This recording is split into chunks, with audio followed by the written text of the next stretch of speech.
水门桥中这些隐藏细节你都发现了吗？第一，在于从容被敌方狙击手击中倒地后，所有人都以为他这次凶多吉少了，可没想到下一秒他却醒了过来。这样，连长，我没死，我没死，那钢盔救了我。那么钢盔在现实中真的能挡子弹吗？其实钢盔一开始的用途并不是挡子弹，而是为了挡住爆炸产生的弹片和榴弹。因为战场上非常混乱，各种枪炮横飞，被碎片击中头部的战士数不胜数。只要戴上一个钢盔，就可以有效的降低死亡率。但如果你想在几百米范围内靠钢盔挡住狙击枪的子弹，几乎不可能。在外国有人专门为此做了实验，就连小口径手枪都能轻易穿透钢盔，更别提大口径的狙击枪了。于从容要活下来，只有一种可能，那就是射出的子弹和头盔之间产生了角度偏差，接触的一瞬间，子弹被弹走了。可即使于从容运气超凡，狙击枪子弹的冲击力也相当于铁锤直接砸头，这也是他会昏迷的原因。第二，在7连刚奔赴前线时，火车上的所有战士都带着人民解放军的勋章，而到了朝鲜之后，指导员交出了所有勋章和帽徽。这是我们第7专察连全体干部和战士的帽徽和勋章。这是因为，如果用解放军的名义援助朝鲜，相当于直接对美国宣战，这对刚成立的新中国来说并没有好处。所以这支队伍更名为志愿军，含义是人民自愿支援朝鲜。第三，在美军疯狂扫射沟壑里的志愿军时，战士们死伤过半。吴万里被崩起的石头打到了头部的护目镜上，他被震得半天站不起来。如果不是护目镜的保护，可能吴万里已经没了。而这个护目镜是雷公教给他的。要冷静！他妈的！在雷公为了保护战友被敌军轰炸撞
中的这些细节你都发现了吗？第八，我军在战地上没有食物吃，美生把从美军那儿缴获来的罐头分给战士，而这种罐头是纳豆罐头，但美军的饮食习惯是吃不惯纳豆的。那么你知道这是哪国援助给美军的吗？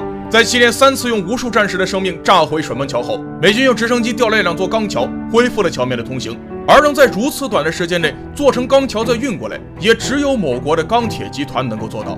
第9，吴万里看到受伤的美国士兵冷得发抖，眼神里却再也没有了凶狠的杀气，还特意为他盖上了被子。在之前的历史中，中国的军队也都遵守了优待俘虏的原则，甚至怕他们吃不惯难以下咽的窝窝头和土豆，还特意煮了白米粥给他们喝。第10，在5000里第3次想炸毁水门桥时，美军首领却命令下属不要开枪。Wait. Let's keep him alive. It'll be more exciting for us. 据抗美援朝老兵回忆，美军对待志愿军战俘甚至比日本人都惨，可想而知美军是有多惨无人道了。第11，有人问，水门桥明明是一座桥，为什么会有4个大管道呢？其实水门桥并不只是一座桥，而是建立在长津湖上的大坝发电站，与山下的海拔高度差大概400米，这在当时已经算是规模很大的发电设备了。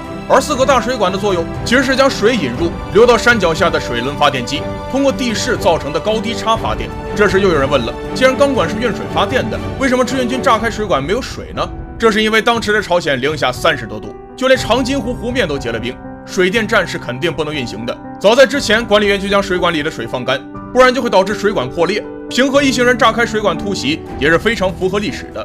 那既然是炸桥，为什么不直接从大坝底下开炸呢？这样不是能减少牺牲吗？因为根本炸不动。当年的水门桥大坝是早年侵略的小日子建造的，水泥加钢筋，非常的结实。而第7穿插连之所以叫穿插连，就是因为速度快，以达到出其不意的效果。但这样一来，队伍就会缺少重武器，系列威力最大的也就是平和手上的巴祖卡和土制炸药包。想要炸掉水门桥，无疑是无稽之谈，所以只能选择炸掉较为薄弱的桥面。第12，很多人看完水门桥后都有一个疑问，为什么梅生的眼伤会越来越严重？其实早在长津湖战役中，梅生驾车时被敌军的巴祖卡擦着脸飞过，此时他的脸部就已经被尾焰烧伤，而眼睛是非常脆弱的部位。后来又没有得到救治，所以才会越来越严重。从一开始的眼睛充血，再到后来视线模糊，几乎看不见东西。第13，在电影最后一幕，吴万里抓起了一把土，小心翼翼地将其包起，放进了坛子里。这是因为在美军强烈的炮火轰炸下，很多志愿军尸骨无存，比如为救7连被敌机轰炸的于从容，又比如被喷火器烧成灰烬的5000里，再比如抱着炸药包牺牲的平和。吴万里捧起的这把土，也代表着7连所有的战士们。7连的所有战士都是我哥。